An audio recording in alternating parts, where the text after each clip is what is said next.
Абсолютно няма уредба, ще говоря така. Тук след малко сега ще влезем в Десислав, за да бъдем задържани върху нас, да се упражни една политическа репресия.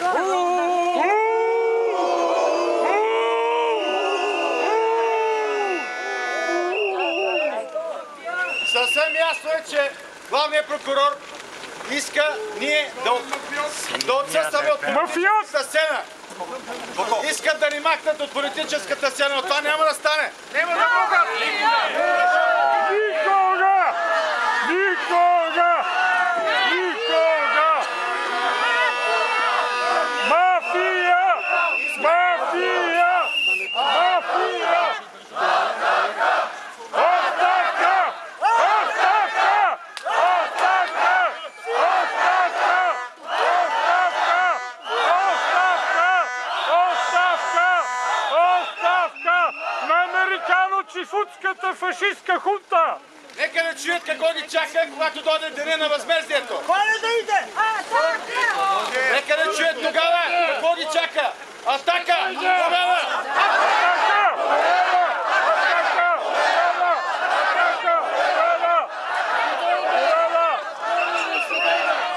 Възмездието е близо! Това управление е диктаторско и то скоро ще падне. Това искам да ви кажа. Не си мислете, че са много силни. Те ще паднат много скоро, защото ги чакат сериозни сътресения. И тия сътресения ще дойдат отвън. Така както изглеждат сега силни, така ще паднат и даже няма да разберат кога ще стане това. Така че, брати и сестри, пригответе се. Готови сме! Чака ни! Готови сме! Чакайте на битка! Готови сме! Ние сме с вас! Ние сме с вас! Ние сме с вас! Ние сме с вас! Ние сме с вас!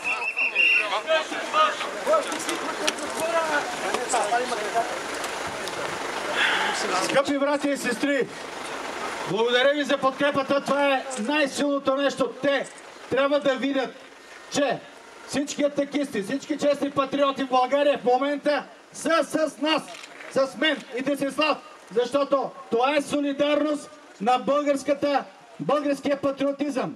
Това е солидарност срещу диктатурата на едни самозабравили се властници, Цацаров и Борисов, които смятат, че държавата е тяхна.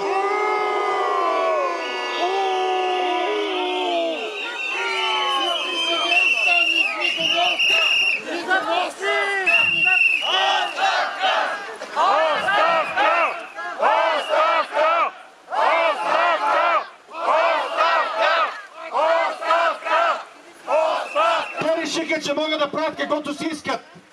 Но съвсем скоро тяхната власт ще се разтърси. Нека да го чуят тук всички, униформени и безуниформени, които смятат, че служат на дълголетни властници. Не, драги мои, съвсем скоро властта на Цацаров и Борисов ще се разтърси.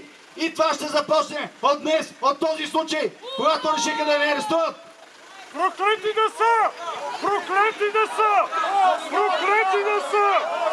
Проклети да са! Проклети да са! Проклети да са! Проклети да са! Проклети да са! Проклети да са! Проклети да са!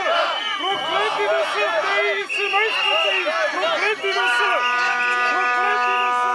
Проклети да са! Американският посланник нареди на Цацаров и Борисов да ме унищожат. Знаете го това, чували сте го, виждали сте го. Те сега смятат, че по този начин могат да ме пречупят. Но, брати и сестри, колко години вие и аз заедно сме в битката? 10 години! Няма да минат още 10, много по-малко. Съвсем скоро тяхната диктатура ще падне. И то ще падне под натиска на външни фактори. Освен от това, че от този случай те вече си забиха нож. Те си забиха нож с този случай, защото от тук нататък България няма да е същата, а България и Европа няма да са същите, тъй като предстоят много сериозни геополитически сътресения. Тази власт, колониалната власт на американците, ще падне и ще бъде изметена.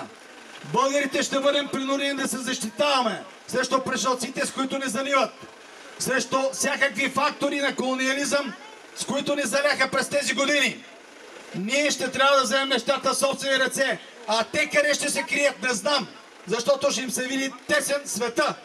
Колкото и милиарди да са откраднали, колкото и да са скътали, ще ги настигне народната воля и народния гняв, защото те крадоха, те мачкаха народа си, както и Турчин не го е мачкал. Тези безчестници, тези нечестивци, които днес управляват България, имат да плащат много и ще платят, защото има Бог и Бог вижда всичко. Благодаря ви, братя и сестри. Бъдете с нас през цялото време. Бъдете с нас и показвайте солидарност.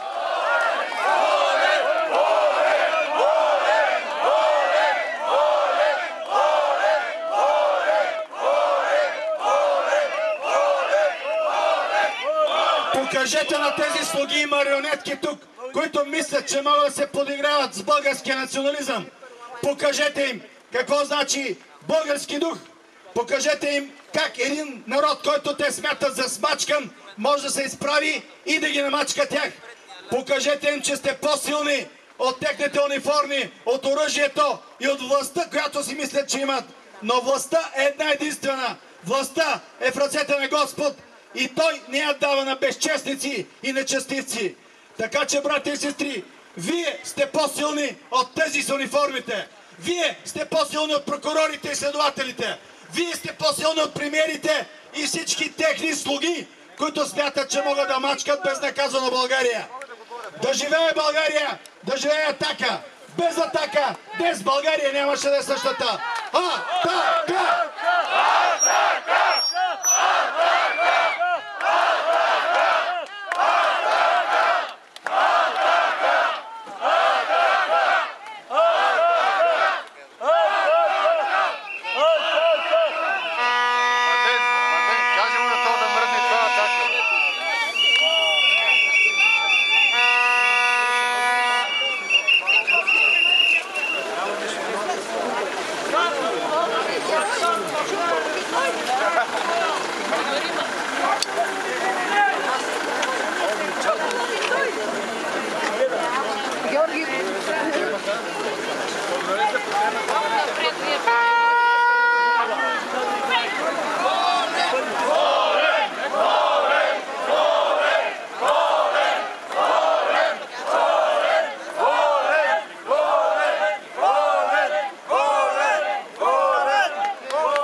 Excited.